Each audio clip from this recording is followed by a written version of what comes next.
পাঠিয়েছেন সেটা হচ্ছে কোরআন মাজিদ। এর একটা মারাত্মক খুশুসিয়াতের দিক আছে যেটা পৃথিবীর কারোর কোনো বইয়ে নাই। পৃথিবীতে অনেক মুহাদ্দিস, শেখ, মাশায়েখ কিতাব লিখেছে, মাসলা মাসাইলের কিতাব, হাদিসের কিতাব, ফিকহের কিতাব, বহুজন লিখেছে। অনেক জ্ঞানীরা অনেক কিতাব লিখেছে, কিন্তু কেউ তার কিতাবের মধ্যে এই শব্দ লিখতে পারেনি, আমার কিতাবের মধ্যে বিন্দু মাত্র ভুল থাকার সন্দেহ নেই। লেখার ক্ষমতাও নেই, লিখতেও পারে না।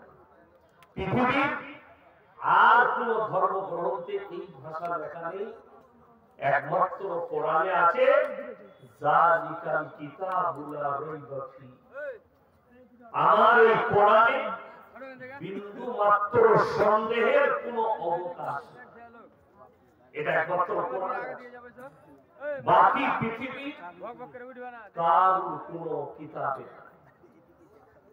এই কোরআন 30টা, 114টা সূরা আছে কোরআনের মধ্যে।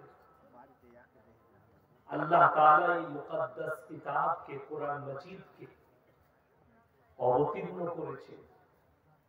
এই কোরআনের যে ওজন, কোরআনের যে ওয়েট, আপনি হয়তো মনে করেছেন এই যে কোরআন নামানো আছে, এটা আপনি যদি চাপান খুব জোর 1.5 কিলো হবে, 1 কিলো হবে, আর একটু যদি বড় নেই 2.5 কিলো হবে। পৃথিবীর সব থেকে বড় কোরআন তুরস্কে আছে, এই 5 থেকে 7 কুইন্টাল ওজন হবে কোরআন। তুরস্কের লাইব্রেরিতে আছে কোরআন। কিন্তু কোরআনের ওজন ওটা নয়। কোরআনকে জিজ্ঞেস করুন তোমার ওজন কি? কোরআন নিজে বলে দিয়েছে, লাউ আনজালনা হাদাল কুরআন আলা জাবালিন লারাআইতাহু খাশিয়ান মুতাসাদ্দিয়ান মিন খাশিয়াতি।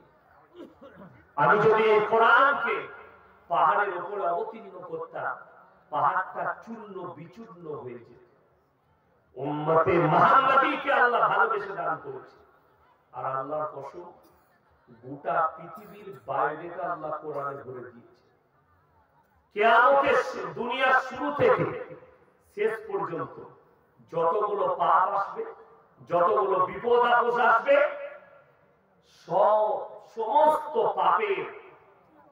পাপকে ট্যাকেল দিবার জন্য, বেঈমান কাফেরদের বাধাকে ট্যাকেল দিবার জন্য কোরআন, রাসূলের হাদিস আর এই আলেম উলামারা রেডি আছে।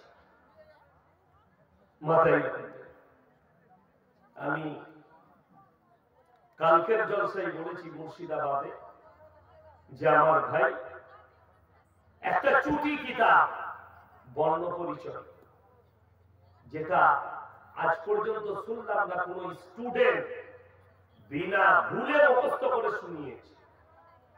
কিন্তু আশ্চর্যের বিষয়, একটা মাদ্রাসার হাফিজে কোরআন তালিব ইলমকে ডাকলে আপনাকে 30 পারা কোরআন দাঁড়িয়ে শুনিয়ে দিবে। জোরে বলুন সুবহানাল্লাহ।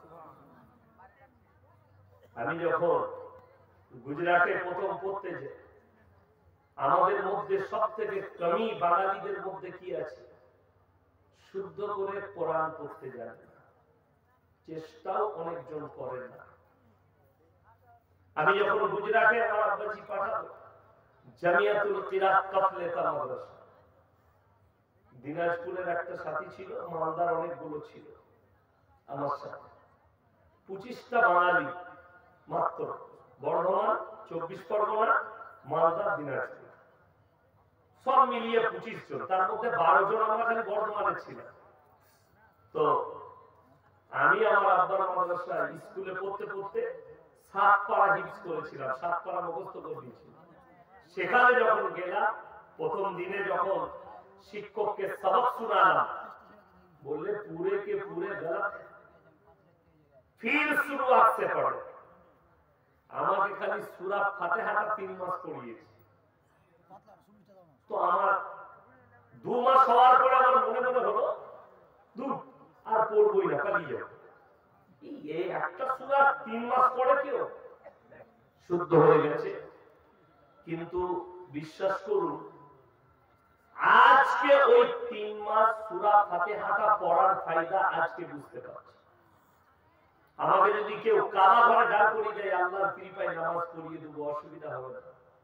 সূরা ভুল যাওয়া, সূরা চুকে যাওয়া, এসবের ভয় নেই, কোনো ভয় নেই। আমি গুজরাটে লখনৌ যখন ইরফানিয়ায় কিরাত করতাম, দরগাহে হায়দারবাগ মসজিদে আমি দুটো টাইম ইমামতি করতাম, এশা আর ফজর। কোন দিন মাগরিব। আমার কারি সাহেব উস্তাদ আসতেন না, আমাকে বলতো ভাই তুমি পড়া দে, আমি পড়াতাম। তো আমার পেছনে একজন বিখ্যাত কারি, যিনি পাকিস্তানে পর্যন্ত পড়তে গিয়েছে কম্পিটিশনে, কারি ওয়াসিদ, লখনৌ ইরফানিয়া। ওনার সামনে ভারতবর্ষের যে কারি বসে কোরআন পড়তে পারবে। তো আমি একদিন নামাজ পড়িয়েছিলাম, আমি এত শুদ্ধ কোরআন পড়ি, তারপরও বলেছিল अच्छा से किताब देख लेना, कहीं कहीं पर मखारिज का गलती है तुम्हारा। আমার ভয় লেগেছিল ওনার সামনে নামাজ পড়া, এত সুন্দর করে পড়া। আমাদের দেশে নামাজ হয় পাইকিরি, পাইকিরি নামাজ।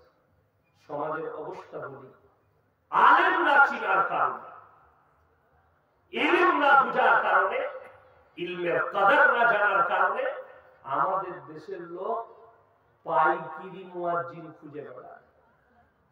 আমি একটা জলসায় বলেছি, এরা যদি 10 টাকার মুয়াজ্জিন পায়, তা 20 টাকার মালে যাবে না।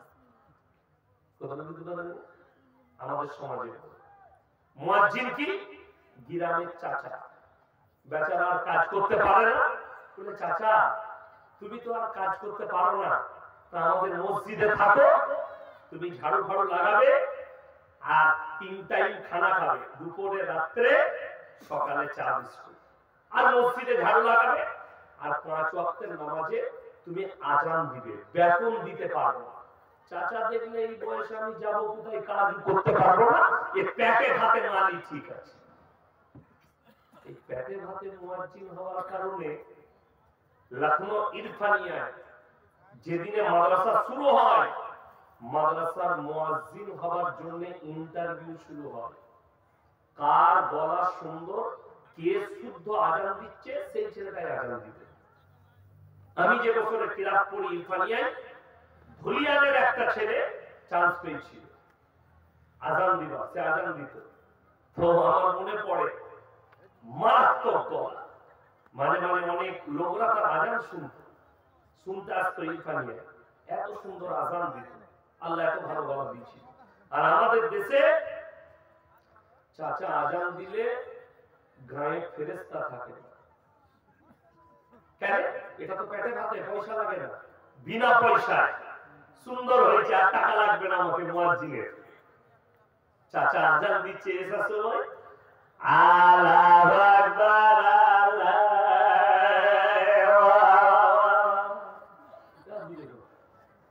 আর এরকম আলেম সভাপতি সাহেবের মতো স্যার যদি আসে, ইনি মনে মনে ভাববেন গায়ে আচ্ছা মুয়াজ্জিন রেখেছে।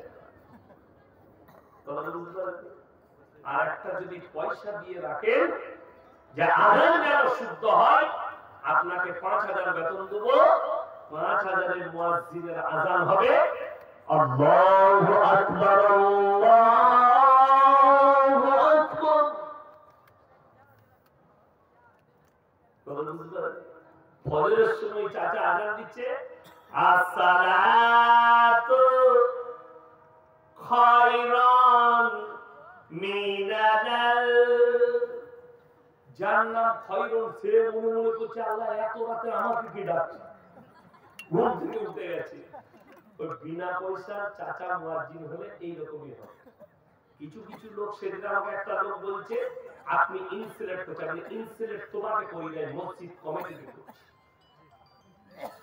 যারা নামাজের আর কোরআনের ইহতিরাম বুঝেন, যারা নামাজের কিমত বুঝেন, আল্লাহর ঘরের ইজ্জত বুঝেনি, একটা মেয়ের বিয়ে ঠিক করলে, যদি ঠিক করে আমার মেয়ের বিয়ে দেবো, 50 বার 50টা লোক দিয়ে খোঁজ নিচ্ছে, ছেলের বাপ কেমন, ছেলের পরিবার কেমন, ছেলে কামাই কিনা, ঠিক কিনা বাবা বলে।